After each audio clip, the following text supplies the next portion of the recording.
Well, welcome back everybody. I'm here to make another Austroflamm video for all you out there that are asking for it.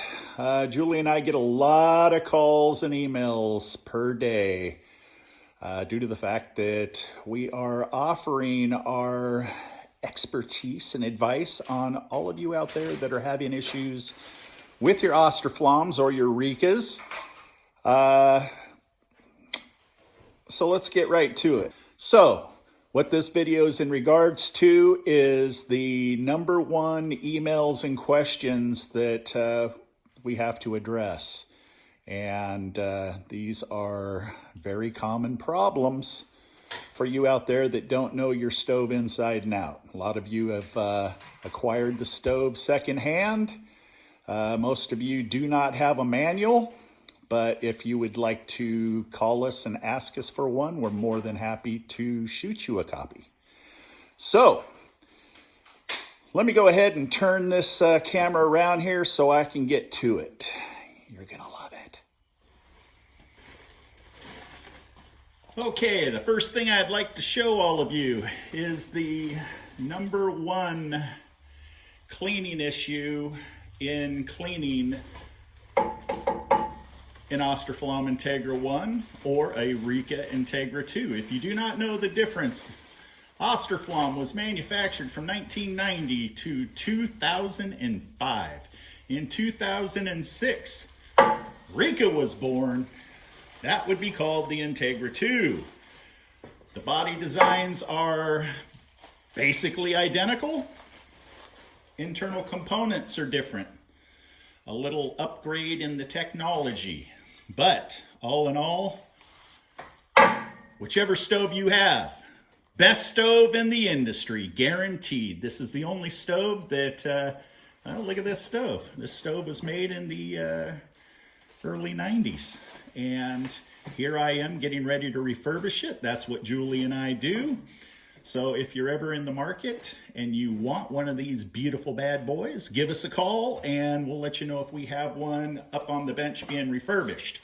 Which, at the time of making this video, this one's up on the bench and I will be able to show you. How do you like our bench? Pretty custom, huh? You only have to stand on one side and you can work on the whole thing. So that's how I'm going to show you the different angles of the stove. So again, in our daily adventures, we get, I would say, a dozen emails or phone calls a day from all of you out there that are having issues with your stove. So what I'm going to show you here today is the proper way to clean it. Really quick, I'm going to explain to you how this stove is designed to burn. Hopefully after I am done, you are going to be able to take your stove apart and you will be able to diagnose it if need be or clean it. So first thing I'm going to show you right now is, now this stove is obviously gutted and all of the major components are removed, but this tube right here, this is your fresh air inlet. Your fresh air inlet draws either outside of your home air or internal air into the stove itself.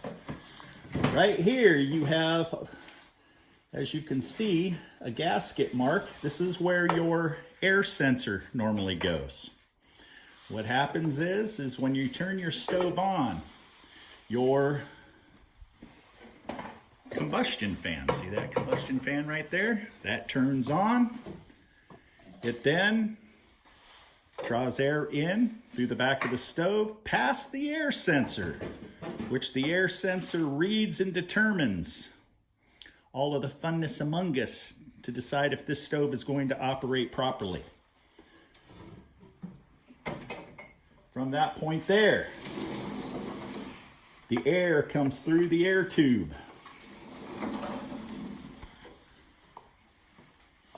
It then follows right along here underneath the internal base and comes in and feeds the burn pot right here. I do not have an ashtray, but I do have a burn pot. Normally sits right there on top of the ashtray. Do not think that it's okay to burn your stove like this. It is not. Nothing about this situation is good because this stove would not operate. So do not put your... Oh. Ta-da! Julie brings me an ash pan. Okay, ash pan, burn pot. There you go. Thank you, Julie. So now y'all understand how that goes about. Okay? So when the fresh air comes in, it feeds oxygen to the fire. Okay, you normally have cast firewalls, top and bottom, and the combustion gases goes up over the back firewall, and you're just like, well, Scott, where do those gases go from there? Well, I'm glad you asked, because here is the #1 problem. For a lot of you out there that clean your stoves and then it doesn't work. I'm not going to be able to show you because it's not going to be possible. But do you see the heat tube scrapers right here, which I'm pulling up on the handle? At the base of the heat tubes, behind them are exhaust ports. Okay? Those gases that heat up these heat exchange bars pass through those little exhaust ports. Okay? Those little exhaust ports plug up. So when most of you take your back firewall off, you clean all the ash out of it. Sorry about that. Scraping, getting a little creosote dust. You end up cleaning the ash out here, but you do not clean thoroughly behind the heat tubes. And those little ports back there have to be free and open for the fluid, for the gas to, don't know where that came from, pass through those little ports. Okay, when it passes through those little ports,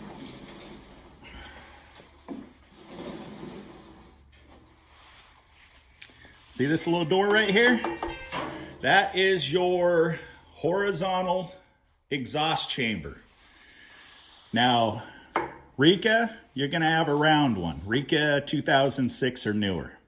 Okay, and you're just gonna have a little thumb screw that you'll undo and you'll be able to pop it off and access the inside. For all of you out there that have grandpa here from the 90s, you're gonna have to take off these 4 screws and you will be able to access this channel. That is where those gases pass through and goes into this channel. Now you're asking, Scott, where does it go from there? Well, let me tell you. From there,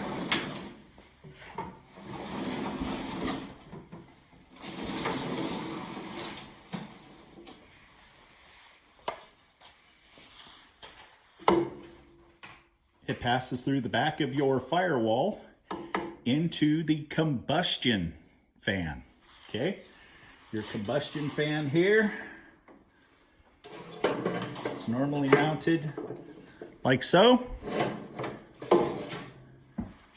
And the combustion fan is what pretty much operates the stove and creates the negative pressure inside of the firebox.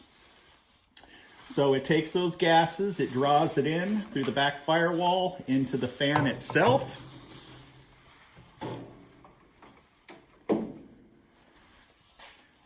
Still can't see it, can you? How's that? Okay, into the fan itself, and then your chimney is connected to this part of the fan, right hard. Okay, so That right there, in a nutshell, is the pathway that you have to make sure is completely clear of all creosote and all debris in order for your stove to operate properly. Now, again, behind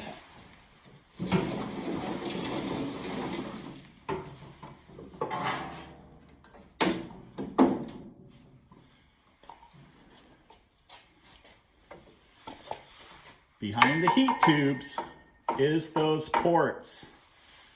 I would probably say that a good 50% of you out there do not clean this properly, and you create a problem for yourselves. Okay, so that, ladies and gentlemen, is how you clean your stove. Just make sure that you have no blockage from this point to the air sensor.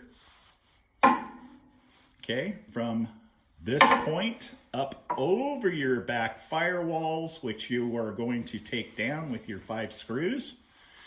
And if you haven't taken them off for some time, due to the heat, they will have a tendency to seize. I would highly suggest that you don't let Big Bobby Ray get in there and just start reefing on it, because you're going to snap them off, and next thing you know, you're going to have an issue here to where these cage nuts that are inside are now going to have a piece of bolt stuck in them, and that's never fun. So when you take your back firewalls off, you're going to make sure that they're not cracked, they're not warped. And on the bottom back firewall, you're going to have an insulation board. That insulation board must be intact. If it is heavily deteriorated, missing, give us a call. We have new ones in stock. Okay, so let's move on to another problem that we have with individuals that call us constantly and say, Scott, I've cleaned my stove, now it won't start. It won't run, it won't stay on, it won't keep going. Or if it does keep going, it'll just go through startup mode and then it'll shut down. Does this sound familiar to some of you out there? Your glass door. A lot of you are really anal about making sure that your glass is squeaky clean. That is all fine and dandy. But when you start taking the glass apart, some of you have a tendency not to remember how to put it back together. So what I highly suggest is, before you take this, the average person can do this, but a lot of you out there don't like to mess around with the stove at all. So what'll happen is you'll call somebody in order to do the cleaning for you, the servicing. And I'm not dishing on anybody here, but let me tell you something. When we sold Austroflamm all the way back when we introduced them in the 90s, you had to be trained by the factory in order to sell them. Okay, obviously Austroflamm is no longer in the United States. So what that means is you have a lot of individuals out there that are trying to work on these that are not properly trained. So they don't know exactly how the snap discs work, the airflow, a lot of chimney sweeps. You'll call it just a standard chimney sweep out. No idea on how to work on these whatsoever. Again, no disrespect to chimney sweeps. I was a chimney sweep back in 1989. But a lot of individuals will take these all apart. A typical chimney sweep will not. He will just clean the glass inside and out, unless one of you out there specifically asked them to take it apart. Now, the problem with this door glass is they have gaskets behind these brackets, okay? Those gaskets must be put back the way that they were when it was taken apart. If they are not, too much air will enter into the stove itself, and then you're going to have issues. It's going to start shutting down because your air sensor is not going to read proper airflow. Okay.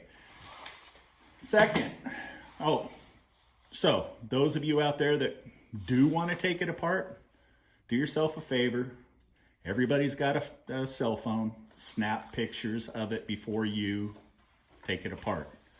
As you take these off, snap a picture how the gasket goes. I guarantee you are going to be a happy camper afterwards because it's not going to become a problem. Next, up at the top here is no gasketing. I have a lot of individuals that believe this stove needs to be airtight, so they will either buy gasket and install gasket thinking that there was gasket up here at one time and it fell out, or they will get really ambitious and they will silicone this. Your stove will not work. This stove is designed, this is called an air wash. Air wash actually passes air from the exterior of the stove through this non-gasketed area of the glass, and it runs down and it helps keep the glass clean. Plus, this stove was designed to where the air sensor adjusts for this air added into the system. Now, the problem with that is if somebody starts introducing more air into the system, for example, you see this gasket up here all the way around this door. This is a specific gasket that Austroflamm uses. It's a gray condensed version. If you need it, give us a call, we've got it. Okay, but a lot of you out there are do-it-yourselfers and hey, you know what? Just digging this out and removing this gasket and getting some silicone and putting a new gasket in. Easy peasy, right? It is, seriously. But some of you are not as thorough as it shows here. As you can see, the gasket is connected on both ends. Start all the way around, finish, connected, no air gap, okay? If you get the wrong size of insulation, you will allow air to pass through this door frame into the firebox, and it will not operate properly. So give us a call. Again, we will give you the proper insulation and silicone. So that right there, ladies and gentlemen, is number 2 on the problem, as in emails, phone calls. Julie gets the phone calls. I don't talk on the phone. I'm behind the scenes. And see if this sounds familiar. Again, Julie, I cleaned my stove. Now it doesn't work. What did I do? Okay, right there. Number 1 problem, back behind the heat exchange bars. Oh, there we go. Now my tripod's gonna start acting up. Behind the heat exchange bars here, you forget the creosote behind the bars. So get yourself a paintbrush, whatever, clean all that out, all nice and purdy like, okay? Make sure down in here, you vacuum this out really good. From this point, all the way back. Make sure you have no blockages throughout, okay? Again,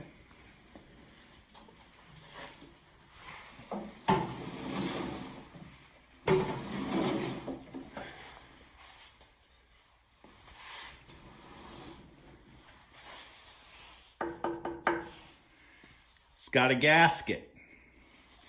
If you take this plate off and there is no gasket, get yourself some high temp silicone. It's got to be high temp.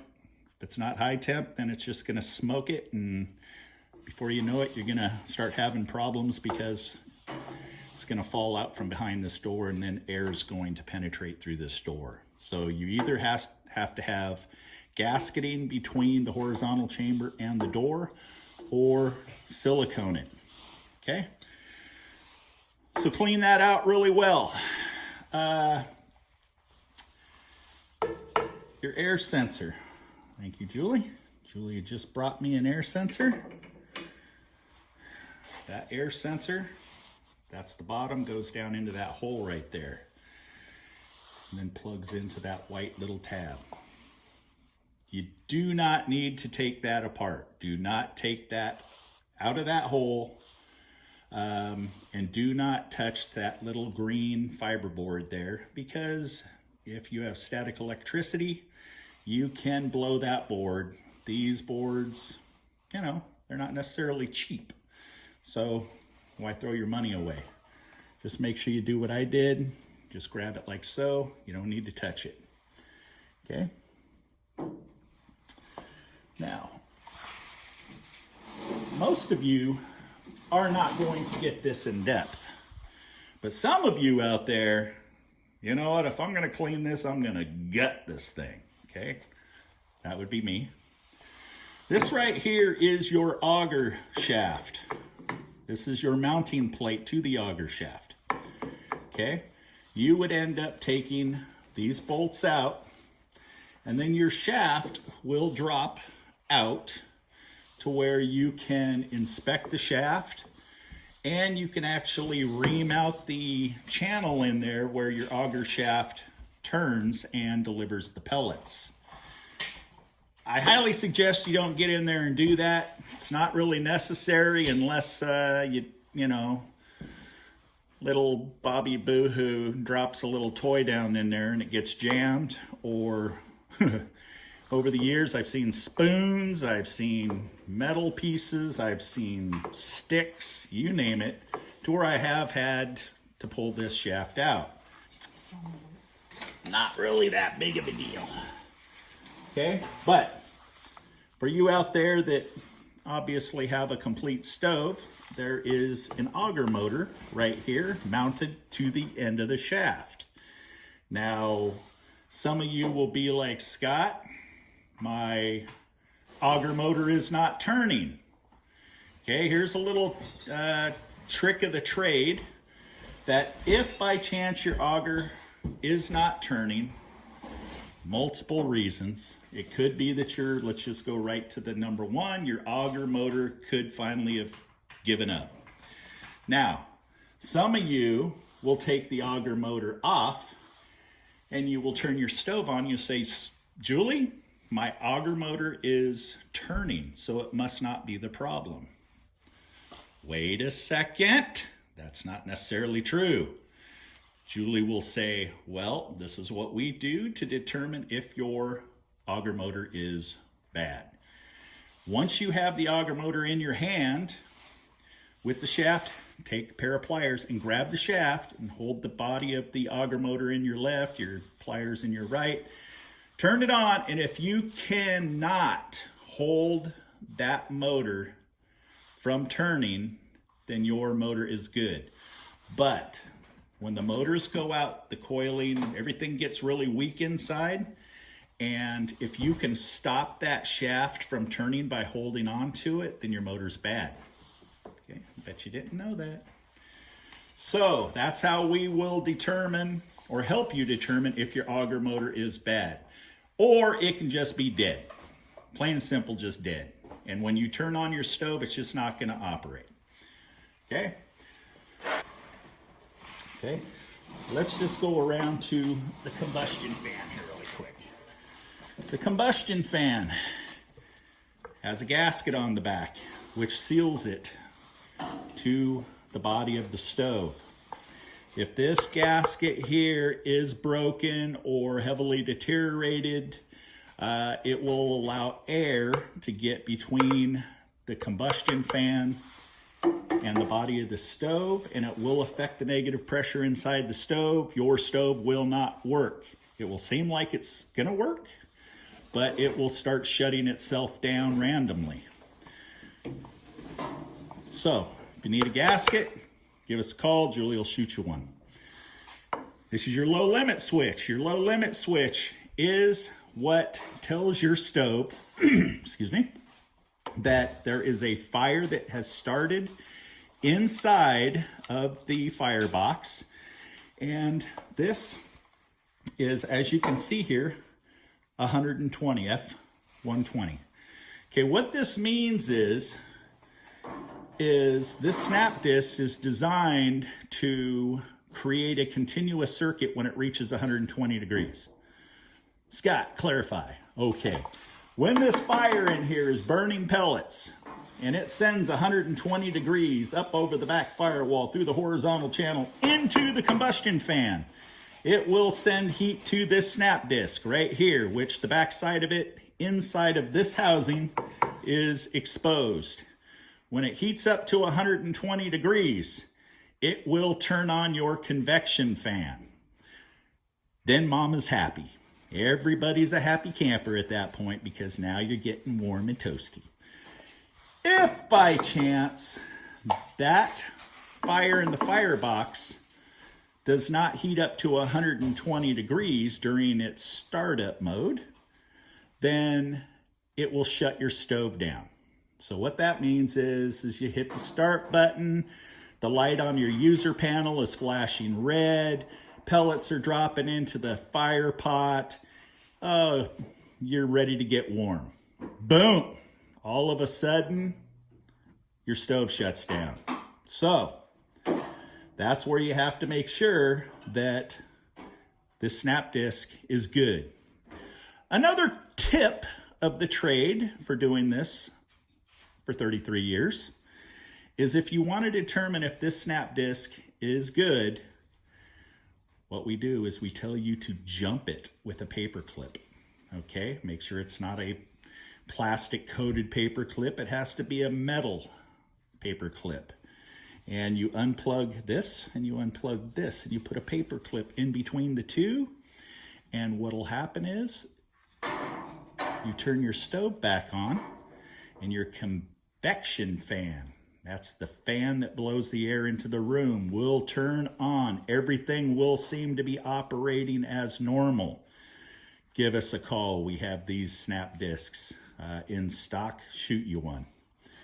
Okay, behind this little snap disc, you see there's a little gasket behind it? That little gasket is very important. If by chance you clean your fan housing and you do not put that gasket on, your stove will malfunction. So make sure that gasket's in good shape. Make sure it's not missing, broke, or deteriorated. Ladies and gentlemen, you have just experienced one of the best cleaning videos about Austroflamm that you have ever seen. Thank you very much. It's really that easy. There really isn't much to it when you get down to it. You know what I'm saying. Now, one other thing that a lot of people are calling and complaining about is I just switched my brand of pellets. Okay. Since 2020, when all the craziness began, a lot of manufacturers have had problems with employees about, just whatever. Manufacturers are having issues, quality control issues. A lot of pellets that were once good now are starting to have problems. And those problems are, well, let's go ahead and shut that phone down. Thank you very much. The problems is they are getting a product that has higher byproducts in it, dirt, bugs, bark, and they're not as clean of a product as they once were. So what that means is the pellet will not have the same BTU, which is British Therm Unit. It is the measurement of the temperature from consuming of the pellet. So what happens is it doesn't burn as hot. and you will have higher creosote issues building up in the stove. So, you know, if you are out there and you're trying to figure out what is the best pellet, I can't tell you the best pellet, you know, nationwide due to the fact that what's on the East Coast is not on the West Coast and vice versa. So what you're going to want to do is you're going to want to experiment. I would suggest that you stick with a wood stove store to get your pellets if you have one nearby, due to the fact that they normally choose the better pellet in order to accommodate the pellet stoves they sell. If you go to a big box store, they're going to sell you the cheapest, more than likely, not necessarily the highest quality. So that right there is the number one problem. If you store your pellets outside and they get rained upon and they become too wet or damp, they will not operate your stove properly. You'll have a lot of soot buildup, and you will find that you're going to clean your stove more if by chance it does allow you to operate your stove with the higher moisture content pellet. Okay, so this unit here is originally a non-starting or a non-automatic starting unit. When we refurbished them, we put in an igniter board in it with a newer EEPROM, and when you hit your button to turn it on, you do not have to mess around with fire gel or starter tabs or anything like that. The heating element will start the pellets automatically. So if by chance you're looking for, now this is just after Thanksgiving 2022, this stove will be available potentially. We already got somebody that's asking for one. This could be pre-sold, don't know, but we've got 6 or 8 more ready to go up on the table if we get time to get them up and running. But give us a call if you're interested in one, because I will tell you, there is not a better stove out there than Austroflamm. It's a sad day when they stopped importing them, but what are you going to do? So again, if you have any questions or you need assistance or we can help you out in any way, please email us, offgridstovesandmore@gmail.com. You can give us a try to get us on the phone, but from, I don't know, September to March, our answering service pretty much picks everything up due to the fact that we don't have time to do everything plus answer the phones. So Julie is alerted 3 times a day that we have messages, and then she returns calls in the afternoon and the evenings. So the quickest way to get through to us is, again, email, offgridstovesandmore@gmail.com, or again, you can call us at 800-348-1021. We can help you out with parts, troubleshooting, you name it. Thanks a lot for watching. God bless Texas.